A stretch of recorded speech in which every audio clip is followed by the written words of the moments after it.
Bonjour à tous, donc une petite vidéo pour démarrer avec Blender. Elle accompagne un document qui s'appelle tuto de base que je vous ai transmis.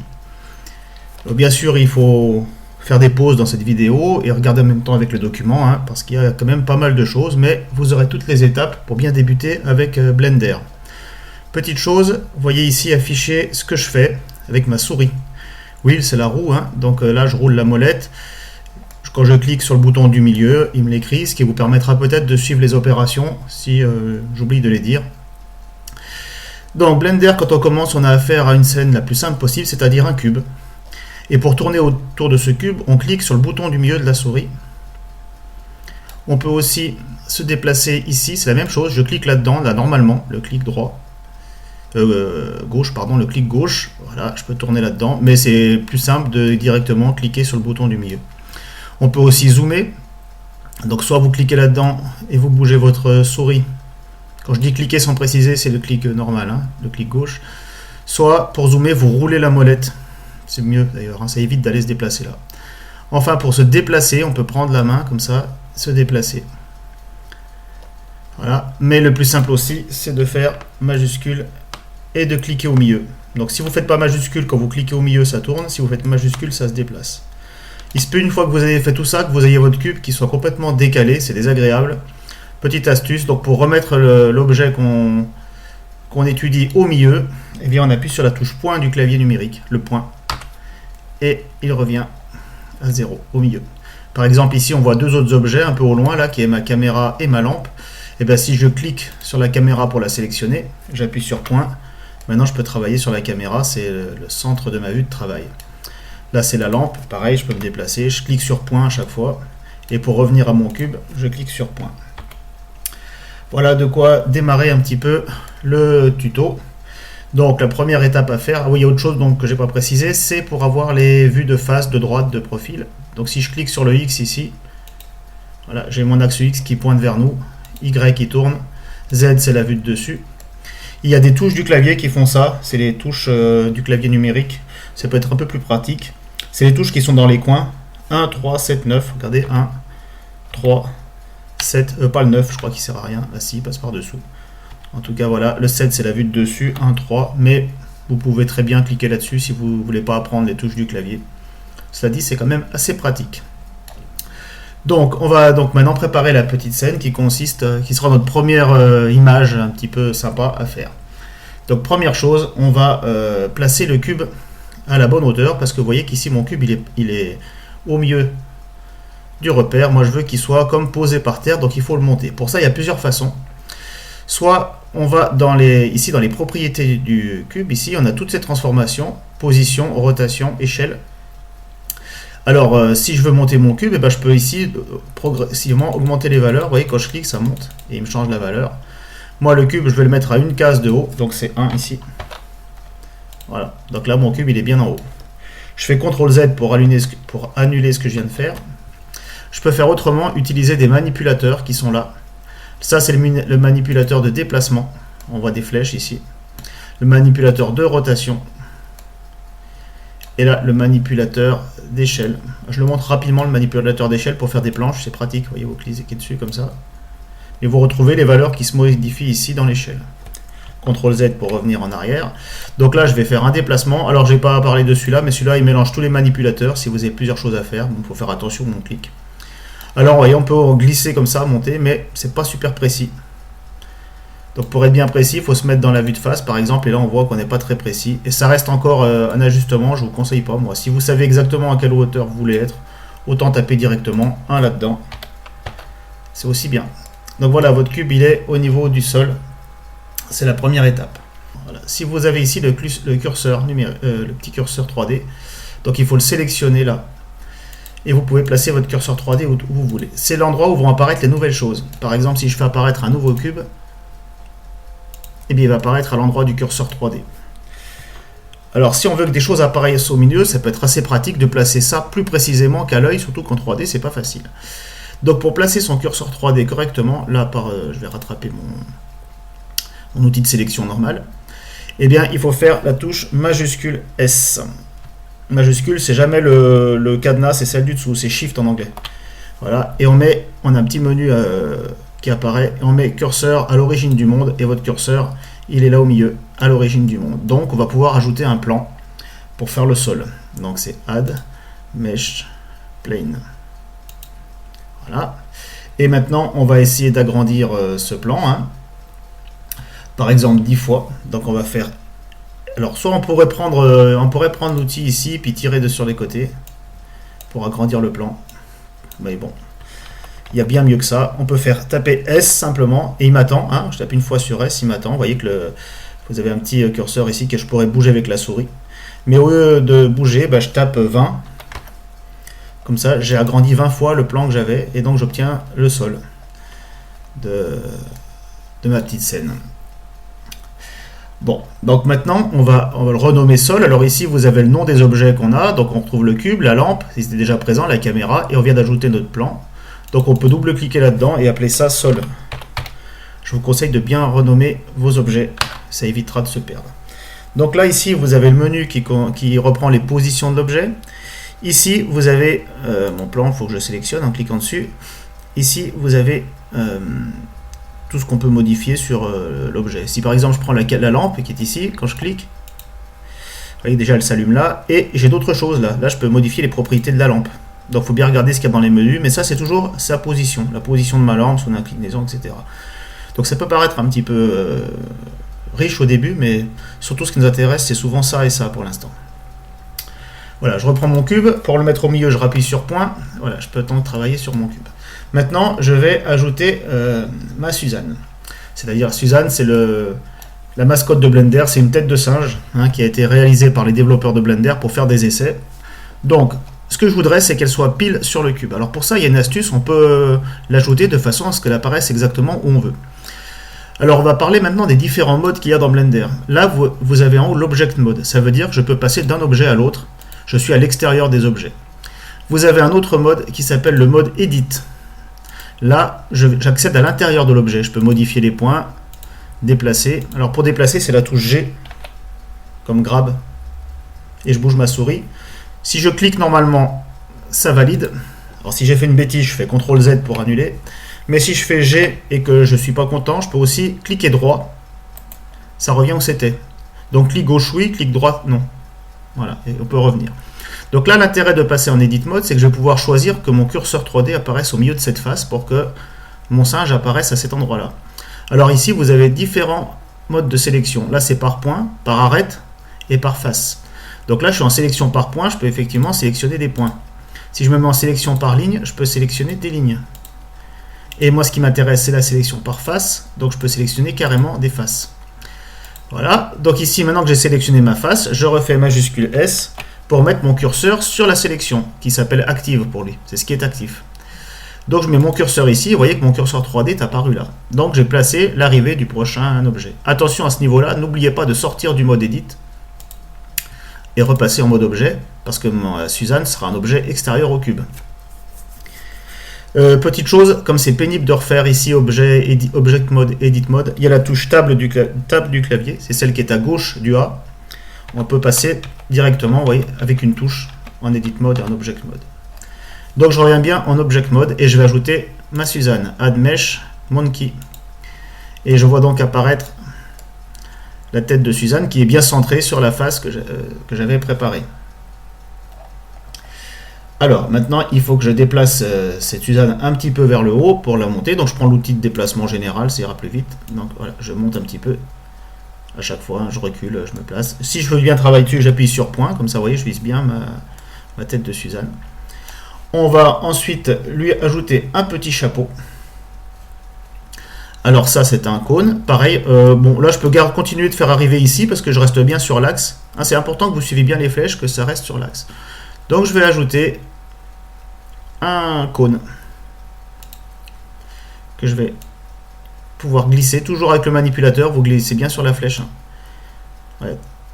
Et là, pour voir ce qu'on fait, c'est pas mal de pouvoir se mettre en cage, en mode cage. Donc, c'est là-haut que ça se règle. Vous voyez, là, j'ai le mode rendu simplifié. Là, j'ai le mode cage.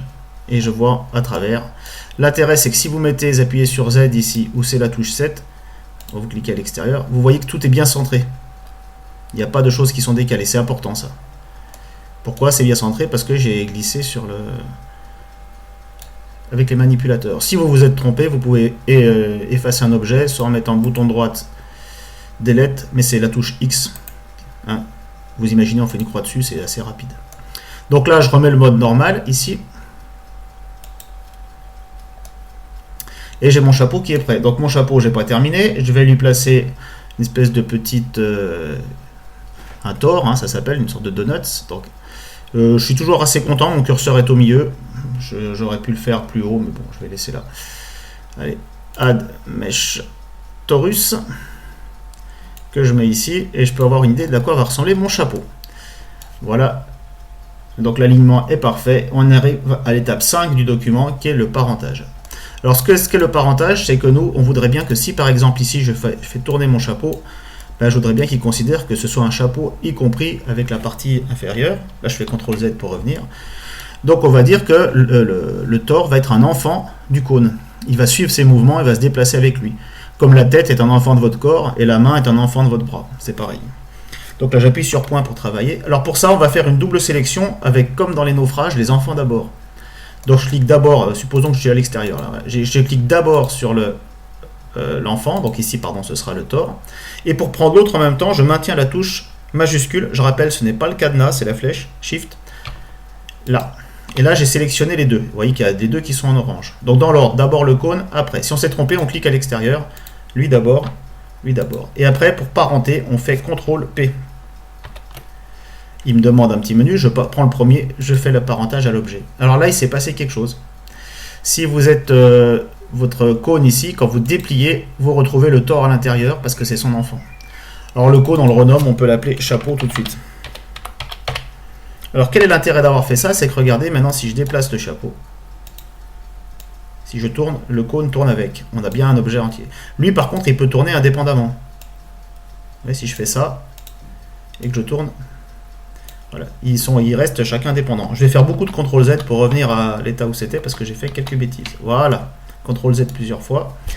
J'appuie sur point pour viser mon chapeau. Donc mon chapeau est prêt. Alors maintenant, ce que je voudrais faire, c'est placer à peu près ce chapeau sur la tête de Suzanne. C'est l'étape 6 du document. Alors pour le placer sur la tête de Suzanne, eh ben, je vais déjà me mettre en vue de face. Donc soit vous mettez X ici. J'appuie sur point. Moi je ne prends pas ça. On peut prendre la main pour remonter là, mais moi je roule la molette, majuscule. Je clique sur le milieu et je déplace. Ça me permet de me placer comme il faut. Donc je vois qu'il est un peu gros. J'appuie sur la touche S pour le réduire. Voilà, je fais G pour le déplacer. Hein, vous pensez GRS hein, et R pour tourner. GRS. G pour déplacer, S pour changer la taille et R pour tourner. Ça évite de passer son temps à glisser sur ces petits manipulateurs, même si ça marche aussi. Donc G, vous voyez, j'essaie de placer ça comme il faut. Là, je peux m'aider en mettant le mode cage. Comme ça, on verra bien ce qu'on fait. Voilà, donc là, G. Bon, ça me plaît, elle est comme ça. Je vois que la forme de la tête épouse à peu près la forme du chapeau. Quand c'est fini, je remets le mode normal pour voir. Bon, ça a l'air de s'être bien passé. Donc là, mon chapeau est bien placé sur la tête du singe. Donc je vais essayer de le nettoyer un petit peu et de faire quelque chose d'un peu sympa. Alors il ne faut pas oublier aussi de... Je sais pas si je l'ai mis dans le document, il me semblait que oui. Oui. Il ne faut pas renter bien sûr le chapeau à la tête du singe. Hein. Donc pareil, maintenant c'est lui mon enfant. Je prends la tête ici. Toc. Ça d'abord, ça après, les enfants d'abord. CTRL P à nouveau. Et vous voyez qu'à nouveau maintenant j'ai Suzanne qui a comme enfant un chapeau et qui a comme enfant le tore. On a bien la hiérarchie.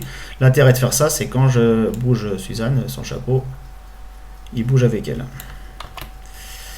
Voilà. Donc ça c'est pour la partie finale. Donc on va arriver au nettoyage un petit peu de tout ça parce que pour l'instant c'est pas très beau. On a des facettes carrées, on n'a pas quelque chose de très joli. Eh bien c'est l'étape 7, un système pour faire ça très facilement avec Blender qui s'appelle les modificateurs. Alors quand vous avez sélectionné votre objet, je vais recommencer avec mon cône. Lui il est déjà assez divisé. Il y a deux façons de représenter ici dans objet ou bouton de droite, hein, c'est pareil. Vous avez l'aspect. Alors shade c'est la forme, smooth c'est lisse ou plat. Ben, nous ici on voudrait bien que ce soit lisse. Donc on fait chez Smooth. Et pour le cône, on a un joli cône bien lisse. Là c'est pareil, chez Smooth, je me suis raté, bouton droite, chez Smooth. Vous avez encore ça, ça passe à peu près. Mais pour la tête de Suzanne, ça va pas être très joli parce que c'est trop grossier. Hein, si ça marche pour quand c'est déjà assez fin. Si je fais Smooth, j'ai un truc qui est pas très terrible, vous voyez. On n'a pas un rendu très beau parce qu'il y a des facettes qui sont trop grosses. Donc c'est là qu'on va utiliser notre modificateur. Pour vous montrer, je vous remets en plat. Voilà, on voit les facettes. Donc le modificateur, il y en a plein dans Blender. Celui-là, il s'appelle subdivision de surface. Donc les modificateurs, on sélectionne bien l'objet, clé à molette, ajouter un modificateur. Et là, il y en a toute une tripotée. Celui qui nous intéresse, c'est subdivision de surface ici. Donc je le choisis. Je vois que j'ai un petit menu qui apparaît ici, qui me donne mon modificateur. Ici, il me dit si je le vois au rendu final, c'est l'appareil photo. Ça, c'est si je le vois, je sais plus ce que c'est ça. Ça, c'est si je le vois en mode edit. Et il y en a un, c'est si je le vois dans ma vue de travail. Voilà, l'effet du modificateur. Donc, on va régler tous les résultats à 2 parce qu'on peut changer la différence entre ce qu'on va faire dans l'image finale et ce qu'on voit nous ici. Nous ici, on s'en fout un petit peu, c'est quand ça rame. Et voyez que qu'est-ce qu'il a fait automatiquement, rien qu'en changeant ça, mettant 2 partout ici, on a notre Suzanne qui a déjà une bien meilleure tête, elle a des petites facettes. Et quand vous regardez ce qui se passe en mode edit, vous allez comprendre. Donc ici, edit mode ou la touche tab, et bien en réalité, ce qu'il a fait, c'est qu'il a gardé les gros quadrillages, mais il me les a découpés finement grâce au modificateur. Par contre, si je veux modifier quelque chose, regardez là, ici, je fais G1 pour déplacer, vous voyez, on peut adapter, et il fait quelque chose de lisse comme il veut. J'ai mis clic droit pour qu'il reste comme il était. Voilà, donc j'ai quelque chose qui a une meilleure tête, il ne me reste plus qu'à rendre ça un petit peu plus lisse, donc bouton droit, Shade Smooth qui était ici, et vous avez une jolie Suzanne bien lisse. Donc, j'ai oublié de la mettre, j'ai oublié de la mettre correctement sur le cube, je vais le faire maintenant. Donc ça, pour mettre correctement Suzanne sur son cube, eh ben, on va descendre, on va la se mettre en vue de travers. Donc c'est vue X. Voilà, on descend, on tourne. Alors on peut prendre le cercle rouge, mais faire R simplement. G pour déplacer. Alors si je tape G, vous voyez, ça bouge pas. Je peux fixer en appuyant sur Z en même temps. Juste après, il m'attend. Si je mets Z, il bouge que sur l'axe vertical Z.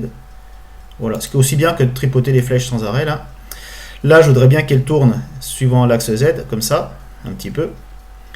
Donc, on peut faire comme je viens de faire en glissant. Bien, on fait R, il m'attend, Z, et je peux tourner suivant l'axe Z. Je clique pour valider. Donc voilà, j'ai mis à peu près Suzanne correctement sur son socle avec un chapeau que je trouve un petit peu loin. Un petit peu loin ce chapeau, mais bon, tant pis. On fera un peu mieux que ça. Voilà, donc maintenant pour mettre les couleurs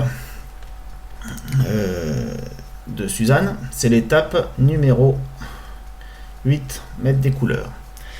Donc là, attention, si vous avez une carte graphique qui fait des blagues, il y a 2 moteurs de rendu. Donc ici, dans les moteurs de rendu, là, vous avez celui qui s'appelle Eevee, qui est le nouveau moteur de la version 2.8. Et pour voir ce que ça donne, vous appuyez ici. Donc vous voyez, il m'a déjà créé des ombres avec ma lampe, un peu en temps réel. Voilà, G, vous voyez, quand vous vous déplacez, je fais G pour déplacer la lampe. Vous voyez qu'il me calcule les ombres. Bon, c'est pas mal. On peut aussi utiliser un moteur de rendu qui est plus joli à mon goût, alors qui rame un peu plus, qui est plus fatigant, qui prend plus de temps, c'est le moteur Cycles. Donc selon votre machine, ça va aller plus ou moins vite. Et là, vous voyez, vous avez quelque chose d'un peu granuleux, mais c'est qu'un aperçu. Quand il prend le temps pour faire les calculs, vous avez des lumières qui sont très sympas. C'est photoréaliste, mais ça prend plus de temps à calculer. Si votre carte graphique plante avec Eevee, vous restez sur Cycles et vous oubliez tout ce que je raconterai sur Eevee. Donc voilà. Donc on a mis notre... je vais remettre Eevee, ça ira plus vite. Voilà. On va essayer d'ajouter des couleurs à tout ça. Alors, pour travailler sur les couleurs, je peux revenir là, ça dépend. Il faut que j'aille donc d'abord sélectionner un objet. Donc nous, ce qu'on va faire, on va essayer de mettre une couleur à notre chapeau. Donc je vais attraper mon cône qui est là. Voilà, j'ai attrapé. Cliquez dessus et on va choisir les couleurs. C'est ce panneau ici pour les couleurs. Alors on peut faire défiler les menus en roulant la molette de partout là. Ça marche très bien. Donc là ici ma couleur c'est ce petit logo là. Et donc les couleurs, c'est un peu plus que ça, c'est ce qu'on appelle des matériaux. Donc c'est pas que la couleur, ça peut être du vert, la transparence. M'agace un peu lui, il y a d'être... Tiens, je vais en profiter pour vous montrer comment éventuellement corriger la tête du chapeau là. Je vais mettre les axes dans le sens du chapeau. Là ici les axes ils sont parallèles aux axes du monde. Donc si je prends par contre les axes locaux, vous voyez que maintenant je suis dans le sens du chapeau. Je me déplace dans sa direction à lui. Donc je peux corriger un peu la forme de mon chapeau, le tourner. Et c'est assez facile à faire si vous faites comme ça. Il va bien se déplacer tout en restant... Voilà, ça me plaît un peu mieux. Je peux me tourner encore un petit peu plus. Voilà, je déplace sur le côté. Voilà, un petit bonus. Bon, là c'est mieux. Mais vous voyez, ça m'a permis de rester dans l'axe de la tête du singe, là, sans tout recommencer. Et maintenant, je remets les axes du monde, donc global. Et là, ça me permet de déplacer dans le repère. Alors, pour les couleurs, je reviens à mon histoire de couleurs. Donc, c'est un peu plus que des couleurs, c'est des matériaux. On peut faire du verre, on peut faire un miroir. C'est pas que la couleur.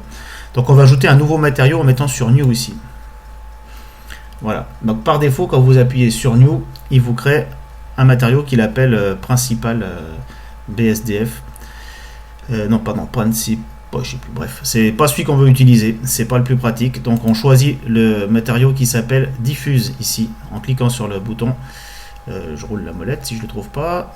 Voilà, là-haut, diffuse BSDF. C'est une couleur toute simple. Alors ici, elle est tellement toute simple qu'elle est blanche. Et nous, on va choisir du bleu. Donc dans couleur, ici, je clique. J'ai un petit sélecteur. Je vais prendre une couleur bleu foncé, par exemple. Voilà. Et tout de suite, quand vous avez fait une couleur, vous la renommez. Il ne faut pas que ça s'appelle Material 001.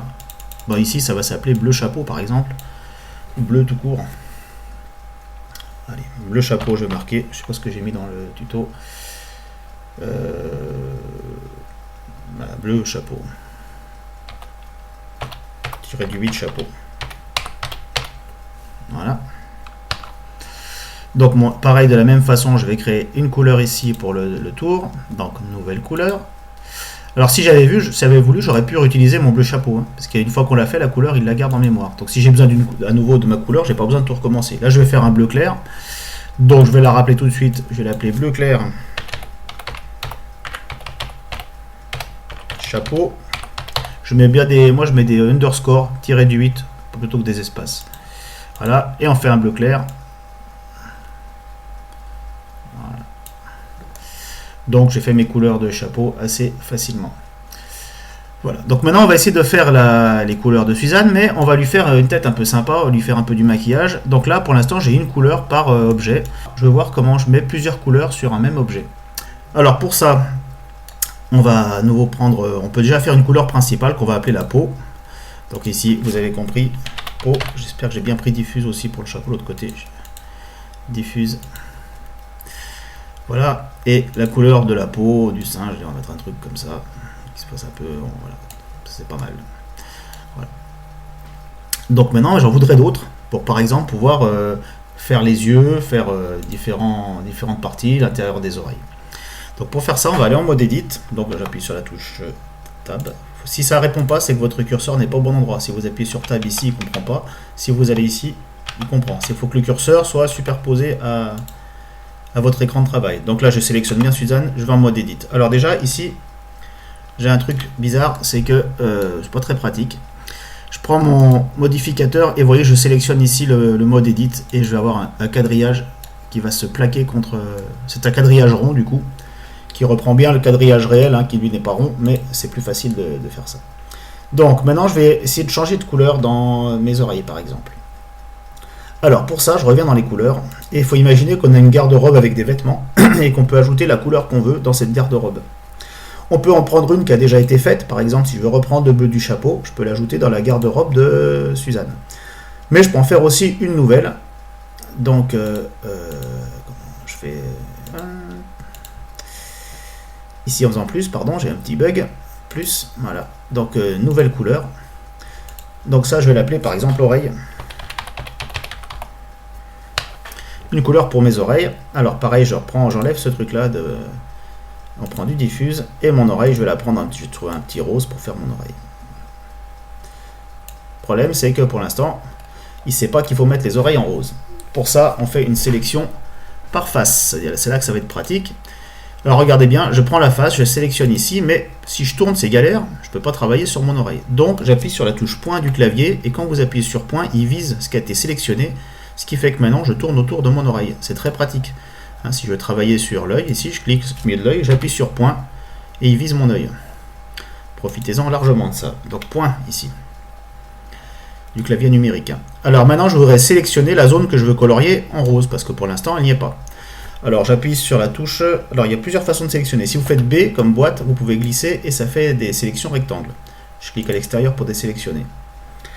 Je préfère C comme cercle, et vous voyez, je roule la molette et j'ai une zone qui est de plus en plus grande. Une fois que j'ai choisi, je clique sur le clic normal et je peux colorier. Comme je suis en sélection par face, il suffit que je superpose une face pour qu'elle se colorie entièrement. Ce qui est ici assez pratique. Voilà, j'attends d'avoir tout pris. Je vais doucement là sur le bord. Voilà.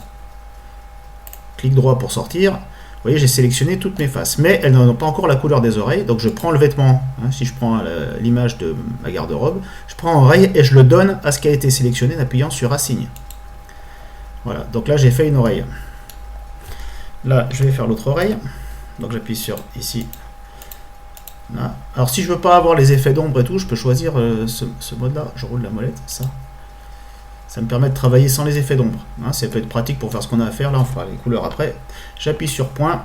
Comme tout à l'heure, je sélectionne avec la touche C et je colorie. C'est pas C comme colorier, c'est C comme cercle. Hein. Voilà. Je donne ma couleur d'oreille. Assigne. Et j'ai mes deux oreilles qui sont faites. Donc c'est assez sympa. Maintenant, on va essayer de faire un petit maquillage pour les yeux. N'oubliez pas peut-être de sauver de temps en temps. File. Alors pour sauver, File, Save. Comme il n'y a pas encore de nom, il me demande où chercher. Là, vous avez vos différents volumes. Si vous êtes sous Windows, c'est C où vous rangez. Là, c'est mon répertoire de travail. Bon, je vais ranger ça dans Blender. J'ouvre. Allez, je vais mettre dans Document. Blender. Voilà. Et je vais ranger ça ici. Et on renomme, vous laissez bien le point blend, on va l'appeler tuto. Point blend. Et on met save as blender file. Voilà, je l'ai sauvé. Alors, ensuite, on va faire un coloriage pour les yeux. Donc, je vais attraper mes yeux, je vais faire point ici, et comme ça, je peux tourner autour des yeux. Alors, pour le tuto, donc, on va faire, je suis à la page 17 là, on va lui faire des petites lunettes. Alors pour lui faire des petites lunettes, on pourrait s'amuser comme ça, à cliquer, à faire C par exemple, je fais un tout petit cercle et je colorie un par un. Là j'ai raté, c'est galère à faire. Donc je clique à l'extérieur, ça va, clic droit, je clique à l'extérieur. Il y a un mode de sélection qui attrape des boucles. Donc vous cliquez sur une face et c'est Alt, clic droit, clic normal pardon. Voilà. Moi je fais Shift Alt parce que je suis sous Linux, vous c'est que Alt. Donc Alt, clic droit. Il choisit le démarrage de la boucle en fonction du côté où vous cliquez. Si vous cliquez Alt, clic droit, vous voyez la case est là, Alt, clic droit, raté. Ici sur le côté, il part là. Si je clique en haut, il part en haut, il fait une boucle vers le haut. Vous voyez, il a fait le tour là. Donc à vous de voir comment ça part. Donc ici, hop, Alt, clic droit. Toc. Et ici j'ai sélectionné toute la boucle et je peux choisir une couleur, par exemple le bleu du chapeau là, pour le coup, mais pour la choisir il faut que je la mette dans la garde-robe, donc je fais plus pour rajouter une couleur, le bleu du chapeau, et je la donne, assigne à cette partie. Voilà, je fais pareil de l'autre côté. Alors je peux zoomer, j'appuie sur point pour viser. Je rappelle vous, c'est pas CTRL ALT, c'est ALT. Bleu chapeau, assigne. Voilà, on termine donc la mise en couleur. On peut faire plein de choses, hein, faire le nez, la bouche. Donc là je vais aller un peu plus vite, je vais appuyer sur point pour viser mon nez. Voilà, je vais le colorier en rose, un petit nez rose. Il suffit que je mette à l'intersection de toutes les faces, ça les sélectionne d'un coup avec la sélection par face. Voilà, Alt clic droit ici pour attraper la boucle, et j'ai tout sélectionné. Je prends ça, les couleurs des oreilles, assigne. Je vais faire les yeux. Alors les yeux. Ici, si on veut tout sélectionner, petite astuce. Et, en fait, les yeux ils sont séparés du reste. Regardez, si vous mettez en mode, c'est des sorte de petits bols qui ont été fabriqués. Donc on peut sélectionner sous Blender tout ce qui est connecté ensemble. Pour ça, j'appuie sur la touche L. Raté. Voilà. Donc là, il m'a sélectionné tout ce qui est connecté. Donc je vais pouvoir rajouter du blanc des yeux. Donc pour rajouter du blanc des yeux, on fait donc plus une nouvelle couleur. On va faire du blanc. Donc nouvelle couleur. On va l'appeler blanc. Voilà. Et mon blanc, c'est simple à faire du blanc. On enlève ça, on se met en diffuse. Voilà. Et donc je vais avoir du blanc en mettant tout à fond ici, en laissant bien au milieu. Et on va bien sûr pas oublier de lui donner assigne. Pareil pour l'autre côté, la touche L pour prendre tout ce qui est sélectionné. Blanc, assigne. Je vois que je me suis planté quelque part, je suis pas dans le bon mode. Ici, pour voir ce que je fais. Alors, voilà, ça y est. Donc là, les deux yeux sont blancs. Pour faire de la pupille noire, pareil, on rajoute une nouvelle couleur. On l'appelle bien noir. Renommez vos couleurs parce que sinon on n'y arrive pas. Hein. Si ça s'appelle matériau et puis plein de numéros, on s'en sort pas. Donc noir, pour faire du noir, pareil, je reprends mon diffuse ici. Hop, je mets à 0. Pour colorier directement le centre, c'est simple. Vous appuyez sur C et vous mettez bien au milieu là. Tac. Pendant que j'y suis, je vais faire celui-là aussi. Et je fais assigne et les deux yeux sont noirs. Voilà. Donc là je suis repassé en mode objet. La bouche, il ne me reste plus qu'à faire la bouche et les lèvres. Donc je repasse en mode edit. Je sélectionne ici. J'appuie sur point pour me zoomer sur ma zone de travail. Ça y est, j'y suis. Alors pour colorier le fond de la bouche, on va le faire en noir. On va y arriver. Non, raté. Donc là je clique droit, clique à l'extérieur. Ici. Voilà. Et là, je prends du noir et je lui donne. Il me reste les lèvres à faire. Il me faut donc une nouvelle couleur pour le rouge. Je vais prendre du rouge. Alors, hop, rouge. Ce n'est pas rouge, il faut lui dire. Donc c'est du diffuse. Toutes ces couleurs-là, je peux m'en resservir après. Elles ne sont pas faites pour rien. Voilà, du rouge et hop. Voilà, donc elle est créée. Par contre, il faut que je donne ça à l'ensemble de ma bouche. Donc, ma sélection par boucle, Alt, clic droit sur l'arête en travers, là, on prend du rouge et assigne. Voilà, j'ai à peu près une petite tête de singe sympa. Je vais remettre Eevee, on a peut-être un peu les couleurs. Voilà, on est à une étape, voilà, première étape. On va passer à l'étape 9, voir comment faire sourire ma Suzanne. Alors, pour lui faire un beau sourire à cette Suzanne, on peut déplacer donc la forme de ce qui a été fait par les développeurs de Blender. Hein. On peut la modifier. Donc je vais en mode edit à nouveau si j'étais sorti. C'est la touche tab. Et par exemple ici, je vais attraper effectivement le coin de la bouche. Et si je fais ça, allez, je vais vous montrer quelque chose. Et le modificateur, là, je peux lui dire de ne pas me le montrer. Donc je clique là-dessus. Hop, il est carré. En fait, là, je retrouve le carré de ma Suzanne. Hein. Et si je fais shade... il faut que je fasse en mode objet pour faire ça, pardon. Shade flat, ouais, on voit tous les carrés. Donc ici, mon modifié, c'est pas très beau. Vous voyez, si je déplace, je me mets en face. Si je fais G pour déplacer ça, ça fait des cubes qui se superposent. C'est très moche. Alors, il y a une astuce pour justement qui me fasse ça un peu bien, c'est d'utiliser cette fonction qui est l'édition proportionnelle. Donc on clique là-dessus et vous avez différentes formes de déplacement. Celui qui est là est très bon. Et là, quand vous faites G pour déplacer, alors on ne le voit pas, je roule la molette vers l'avant là, et vous voyez, on a une zone d'influence. Et quand il fait G, voilà, j'ai raté, j'ai clic droit, je fais G, je recommence, je reroule. Voilà. Et vous voyez qu'il déplace, il emporte avec lui les autres. Donc ça nous évite d'avoir des petits soucis. Je clique droit ici parce que ça ne me plaît pas. Donc je vais faire ça en remontrant le modificateur. Vous voyez là, c'est montre cache dans la vue de travail. J'enlèverai les facettes après. Donc je clique bien là-dessus, je fais G, et là je peux faire, alors là oui c'est trop haut, je peux faire comme ça, faire un sourire à Suzanne. Et je peux aller dans un niveau plus fin. C'est-à-dire que si par exemple je veux faire une sélection par ligne, je peux modifier que sélection par ligne, je me suis trompé, là. Je peux faire G ici, juste ça. Vous voyez, c'est juste ça qui bouge avec l'influence. R aussi pour tourner. Je peux faire plus grand, il emporte les copains avec. Vous voyez, ça se vrille un peu là. Bon, c'est peut-être pas forcément ce qu'il faut faire, mais c'est pour vous montrer. Là, je fais un peu n'importe quoi. Clic droit dans ces cas-là. Et enfin, plus finement par point, on peut faire bien joli. Alors, je zoome et déplacer plus finement la forme ici. Vous voyez, G. on peut faire la forme de la lèvre comme on veut. Ici par exemple, si je veux remonter un peu ça, j'ai Make Studio, je referme. Voilà, on peut faire un peu ce qui nous plaît là. On peut faire une bouche un peu plus... Donc l'idée c'est de partir d'abord des faces, des arêtes et des points. Voilà. Là il est un petit peu moche, je vais me faire un petit peu plus sympa. Là je fais R pour tourner un peu ça. G pour déplacer. L'idée c'est quand vous travaillez de se mettre bien en face. Faut se méfier de ce genre de choses là. Ça c'est pas très beau ça. Voilà.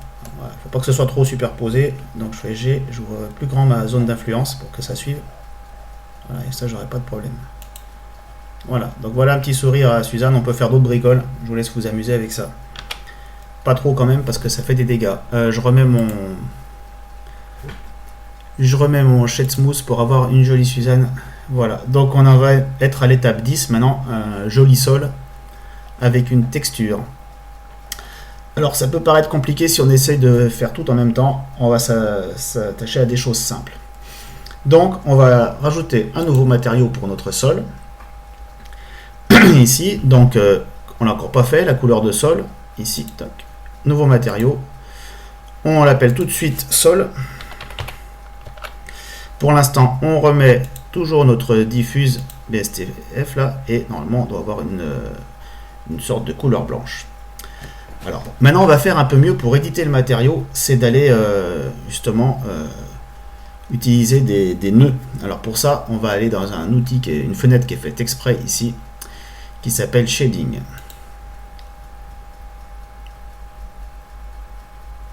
Voilà. Donc votre fenêtre est séparée en deux. Là vous pouvez choisir le mode de rendu, hein. Vous pouvez remettre Eevee ou voilà. Et là-dessous vous voyez qu'on a, alors quand je zoome, hein, c'est pareil, je vous dis ça s'en va, j'appuie sur majuscule, je clique au milieu, parce que là du coup vous pouvez plus faire ça. C'est majuscule, je clique au milieu et je peux déplacer. Donc qu'est-ce qu'il me dit? Il me dit que j'ai une couleur qui s'appelle diffuse, qui est un peu blanche là, ce qui est ma couleur de sol, hein, on est bien en mode objet, c'est la couleur sol, et qui va se reporter sur la surface. Alors nous, on va pouvoir justement rajouter des choses pour, par exemple, pour composer deux couleurs. Donc là, je suis blanc, je pense, c'est ce que j'ai fait. Ouais, on va mettre à fond. Imaginons que je vais faire une autre couleur et la mélanger avec celle-là. Je clique là, je clique à l'extérieur, voilà. Voilà. Donc je vais ajouter un shader. On avait fait, vous voyez, on retrouve ce qu'on avait tout à l'heure. Un autre shader diffuse.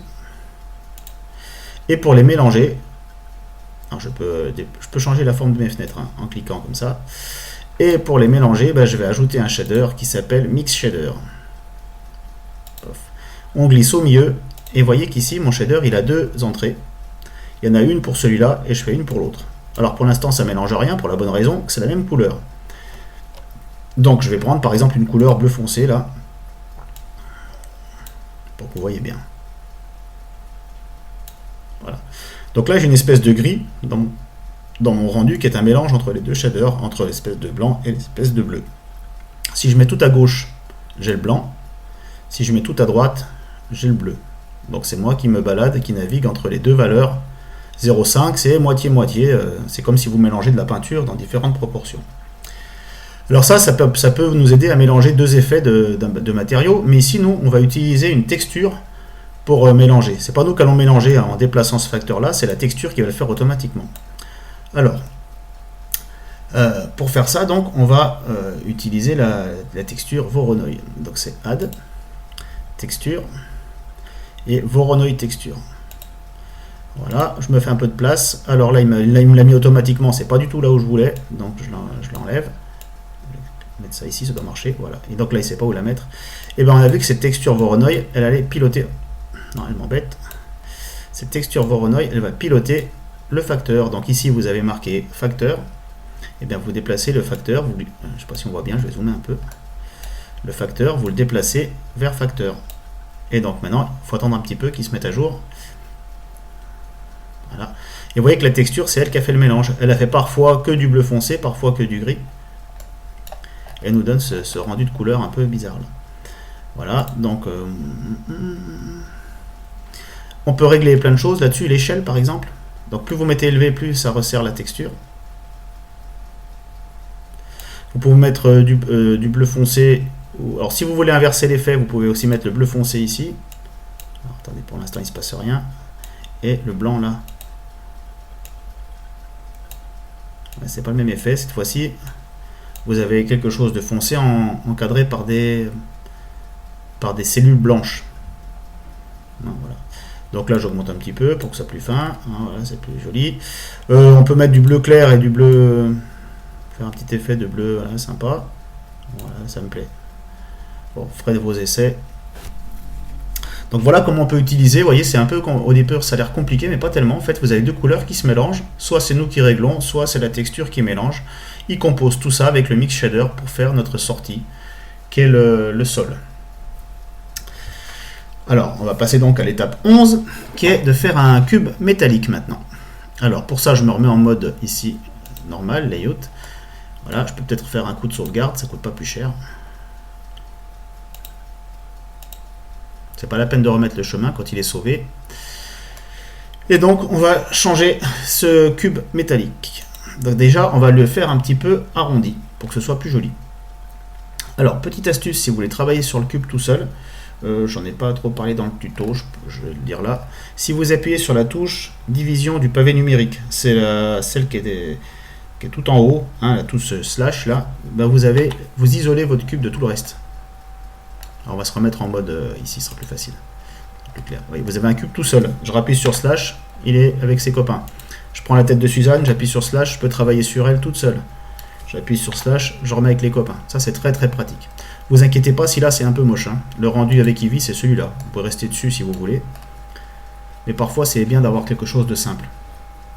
Donc ici je prends mon cube et je vais travailler donc dessus. Alors je vais l'arrondir. Pour ça j'utilise le subdivision de surface comme on a fait pour Suzanne. Add modificateur, subdivision de surface. Et on a une espèce de petite sphère ici. Vous réglez à 2 tout le monde. Voilà. Et donc on a une balle au lieu d'avoir un cube. Donc je passe en mode Edit avec la touche Tab et je comprends que mon modificateur il a utilisé la forme du cube pour réaliser cette sphère. Alors là on peut piloter ça correctement et pas forcément lui laisser faire comme lui il veut. Alors comme j'en ai un peu marre de vadrouiller, j'appuie sur A pour tout sélectionner et j'appuie sur point, comme ça je suis centré sur mon cube. Alors contrairement à ce qu'il y avait dans le tuto, moi je vais appuyer sur slash pour travailler sur mon cube tout seul. Alors, on va pouvoir piloter cette forme en appuyant sur, je vais même faire ça là, ici, ce mode-là, en appuyant sur CTRL R. Hein, mettez-vous là, c'est plus simple, on n'a pas besoin des couleurs pour l'instant. Donc CTRL R, il m'attend. Vous voyez, quand je déplace, il y a des arêtes qui s'allument au milieu, qui sont découpées. Donc si je mets mon curseur sur cette arête-là, il découpe cette arête. Si je mets celle-là, il découpe l'autre, etc. à l'horizontale. Donc on attend. Vous voyez, je clique sur rien du tout.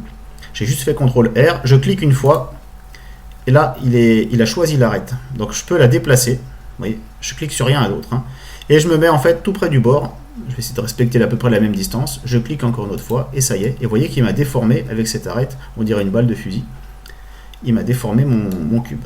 Je continue, CTRL R. Je fais pareil de l'autre côté. J'essaie de garder à l'œil la même distance là. Et je fais ça encore une fois, CTRL R, de manière à avoir un petit cube dans chaque coin. Alors forcément il y en a déjà en bas, il n'a pas tout à faire. Donc je prends chaque coin et je fais ça, CTRL R. Si vous vous trompez, imaginons que j'ai fait ça, je clique, aïe aïe aïe, CTRL Z, on revient. CTRL R pour recommencer à découper. Donc il m'attend, ça se fait en plusieurs fois, je positionne, quand je suis bien, je valide. Donc ce cube là est fini, ce cube là n'est pas fini, il en manque une, CTRL R. Voilà. Vous devez avoir des petits cubes à chaque coin là. Là en haut c'est bon. On va aller en bas, il doit en manquer. CTRL R à la verticale. Je regarde si tout le monde a son petit cube. Voilà. Ce qui fait que maintenant je repasse en mode objet. J'appuie sur Tab. J'ai un cube qui est joli ici. Je fais bouton droit Shade Smooth. On le retrouve là. Hein, objet Shade Smooth. Et donc maintenant il n'y a plus qu'à nous faire du métal. Alors pour faire du métal, déjà je vais le remettre avec ses copains en appuyant sur slash. Voilà. Là je vais mettre le rendu Eevee. Alors pour faire du métal, on n'a plus qu'à... Alors là exceptionnellement je vais faire pas comme dans le tuto, parce que vous verrez si vous voulez utiliser Eevee, mais c'est un peu moche. Donc autant utiliser directement Cycles, il va calculer un petit peu. Voilà. Donc pour l'instant vous n'avez pas de matériaux vraiment là-dessus. Donc c'était le matériau de départ, on n'a qu'à l'appeler métal, ou on crée un nouveau comme vous voulez, allez, on va faire propre. Je vais enlever celui-là. Je fais moins ici pour l'enlever. Je vais ajouter un nouveau matériau qu'on va appeler métal. Voilà. Donc mon métal, je vais utiliser pour le faire ah oui, donc je l'ai fait sous Eevee dans le tuto. Allez, je vous fais un raccourci. Je vais utiliser un matériau ici qui s'appelle Glossy. Donc vous voyez déjà qu'on a une espèce de métal là. On va le régler un peu mieux que ça en allant dans Shading. Alors, dans Shading, vous avez un petit problème, c'est que votre Glossy, il n'est pas terrible, hein, donc il brille. Si on veut vraiment faire un miroir, il faut se mettre à 0 là. Et donc là, on a un joli miroir. Mais l'inconvénient, c'est que au lieu d'avoir un joli miroir, on a un ciel tout gris, donc la réflexion en haut est moche. Donc on peut comme ça créer un espace de réflexion qui nous permettra d'avoir une image en arrière-plan pour faire des jolis reflets. Par exemple, moi j'ai pris un intérieur d'usine désaffectée qui va bien pour faire ça. Alors pour faire ça, eh bien, on va créer donc un environnement. On va reprendre Shading, j'y suis. Donc on va passer ici de Objet à World. Donc là, on a les menus du monde. Donc background ici, pour l'instant, on a un background de couleur grise, c'est ce qu'on voulait. Et bien, au lieu d'avoir une couleur, on va lui ajouter une texture d'environnement. Alors add, texture, environnement de texture. Donc vous voyez, les couleurs, elles se correspondent. Au lieu d'avoir la couleur, ça va être la texture d'environnement. Et là, Blender n'est pas content et il vous le dit en vous mettant du rose de partout. Donc ce rose, ça veut dire qu'on a oublié de préciser des choses. Donc on va ouvrir et on va aller chercher la texture d'environnement. Alors chez moi, je sais où elle est rangée, mais maintenant chez vous, ce sera peut-être pas la même chose. Alors hop.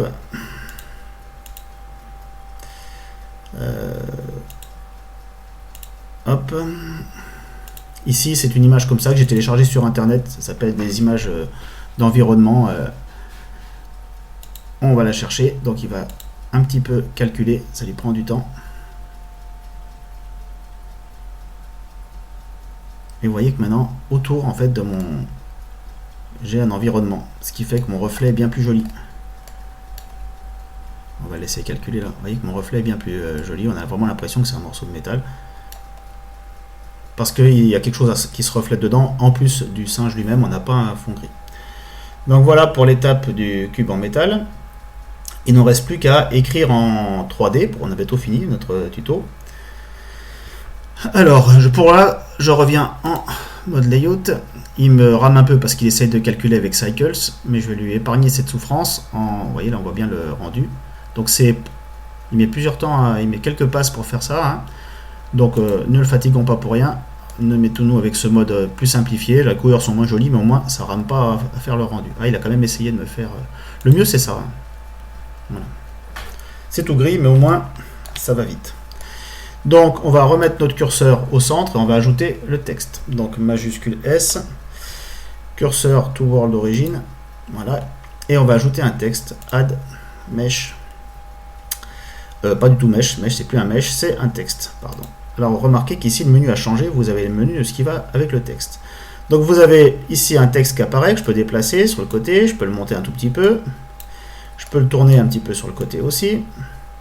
Mais nous, on voudrait écrire ce qu'on veut et pas écrire texte. Donc, je vais ici et je vais écrire par exemple Blender. Alors, vous voyez, je suis rentré en mode Edit pour modifier le texte avec la touche Tab. Hein. Comme ça, on peut écrire. Donc, voilà, j'ai un texte qui est tout plat, mais au moins il est en 3D. Alors, pour modifier ça, on va dans les paramètres ici. Là.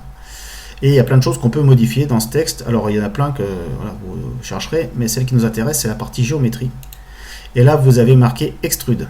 Donc, Extrude, c'est pour faire de l'épaisseur. Alors, si on met 1, par exemple, vous allez voir comprendre le problème. C'est beaucoup trop gros. Il vous fait une épaisseur de 1. Donc, moi, je crois que je mets 0,05. C'est déjà pas mal. Voilà, vous avez un texte en 3D assez facilement. Et on va essayer de faire briller un petit peu, de faire du blanc un peu flashy ou une couleur un peu flashy sur ce texte en 3D pour terminer notre schéma. Alors, je remets en mode là. Avec Cycles. voyez, il est un peu gris. Alors on va lui mettre déjà une couleur adaptée. Nouvelle couleur, je vais appeler ça la couleur du texte. Voilà. Voilà, donc cette couleur texte, j'enlève mon principe, je mets du diffuse, normal, diffuse, hein, c'est la couleur, il faut aller un peu jusqu'en haut, là, et je mets du blanc à fond, et c'est assez laid. Ah, j'ai tourné sans faire exprès, donc CTRL Z. Voilà, il rame un petit peu, parce que là, c'est le rendu. Voilà, je l'ai sauvé par la même occasion, si des fois ça plantait. Voilà, donc on a un blanc qui n'est pas assez lumineux, qui est un peu gris, c'est assez fréquent avec le blanc. Pour le rendre un peu plus flashy, on va le faire un effet fluo. Donc, pour ça, on va lui rajouter du brillant. Alors, pour faire ça, on retourne ici dans Shading pour gérer mes couleurs. Il est toujours en mode monde, donc il faut se remettre en mode objet. Et là, j'ai bien sélectionné ma couleur de texte, hein, parce que c'est ce que j'avais sélectionné. Là, je vais me regarder cette couleur texte. Et donc, on va la mélanger avec de la lumière. Alors, pour ça, on connaissait le mélange, c'est notre Mix Shader. Add Shader Mix. Bien sûr, il est un peu caché, comme d'habitude. Mix Shader, ici. La question, c'est que je vais le mélanger avec un d'autres shader qui est la lumière. Voilà, il rame un petit peu. On va attendre. Voilà. Raté. Add Shader. Alors, c'est Emit. Normalement, émission. Voilà. Voilà. Alors, ici, il va calculer un peu, ça va le faire ramer un petit peu. Voilà. Donc vous voyez, ça brille là. Alors on peut régler l'importance, si on met à fond ici, il va être. Faut le laisser se mettre à jour, hein. Il va briller un peu fort normalement. Oui, c'est un peu. Bon, pas flagrant, mais il flash un peu. Moi j'en mets juste un petit peu de lumière, hein, c'est pas la peine d'en mettre trop. L'idée c'est pas de faire un néon, hein, de faire simplement un blanc un peu plus flashy. Donc voilà pour mon blanc un peu plus flashy. Voilà, je reviens ici dans Layout. C'est normal qu'ils se mettent un peu à jour. Si vous avez un ordinateur plus puissant que le mien, ça devrait aller beaucoup plus vite. Mais voilà. Enfin, on va faire des petits réglages de lumière pour terminer ça. Là, je me mets dans le mode un peu. Alors, pour faire les réglages de lumière, on va aller dans la lumière. Alors, on peut soit essayer de l'attraper ici, mais c'est pas très pratique. Ici, dans Light. Je me décale un peu du tuto. Le tuto, c'était vraiment pour utiliser Eevee. Je pense que sous Cycles, en fait, c'est moins compliqué dans un premier temps. Alors, pour ça, notre lumière, en fait, on va juste changer la taille de la lumière. Là, les ombres sont un peu dures. Donc si vous prenez une taille de lumière de 1, ça fait une lumière plus large et les ombres seront plus diffuses. On va attendre qu'il calcule, normalement ça devrait être assez flagrant. Voilà. Vous voyez, les ombres elles sont plus noires et voilà. Donc je ne vais pas plus loin pour la petite vidéo. Si vous voulez faire un rendu, ben voilà, petite astuce pour faire un rendu, pour régler votre caméra sans vous casser la tête. Vous ouvrez le petit menu qui est là, on peut le faire avec la touche N. Dans View, ici, vous n'avez peut-être pas ça, vous. Ça, c'est ce qui fait le screencast. Dans View, là, vous choisissez Lock Camera to View. Alors, on va d'abord mettre la vue de la caméra avant de le faire. Voilà, vue de la caméra. C'est soit vue de la caméra, on clique sur caméra, soit on appuie la touche 0. Et là, j'ai la vue de ma caméra. Et vous voyez, quand je fais ici, View, Lock Camera to View, et bien quand je bouge la souris, ça règle ma caméra, en fait. Je vais passer là pour vous montrer, pour que ça aille plus vite. Et quand je bouge ma souris, ça règle ma caméra, donc c'est à moi de choisir. Là, je fais attention que ça déborde pas, que je vois tout. Voilà. Ça, par exemple, si ça me plaît, on va le laisser recalculer. Et ben voilà, j'ai ma vue qui est réglée. Et j'appuie donc sur la touche F12 ou bien sur Render Image pour fabriquer l'image. Alors pour l'image, ici, vous avez la sortie là. Cette sortie, si on règle ça, ça fait une grosse image. Moi, pour que ça aille à peu près vite, je vais mettre à, mettez-vous à 50%, hein, mais c'est bien assez. Et voilà, et donc ici, hein, pour les sorties, et on a fait donc Render Image, ou la touche F12, et On lui en demande beaucoup. Il va calculer l'image.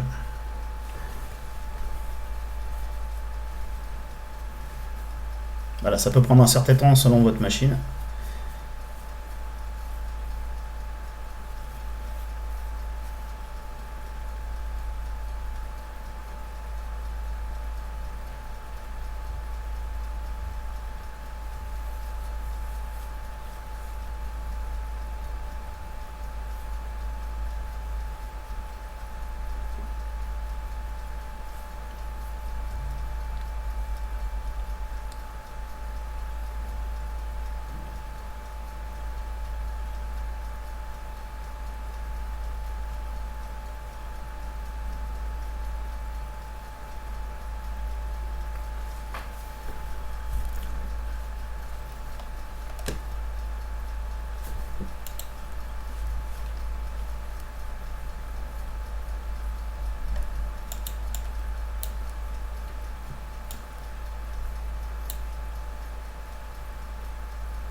Donc voilà le résultat, j'ai un peu coupé la vidéo pour pas que vous attendiez devant l'écran, ça prend un petit moment, mais enfin on a quelque chose d'assez joli, hein, un beau rendu.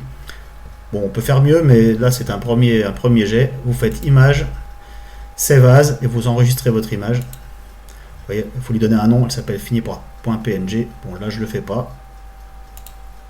Et voilà, donc entraînez-vous, bon courage.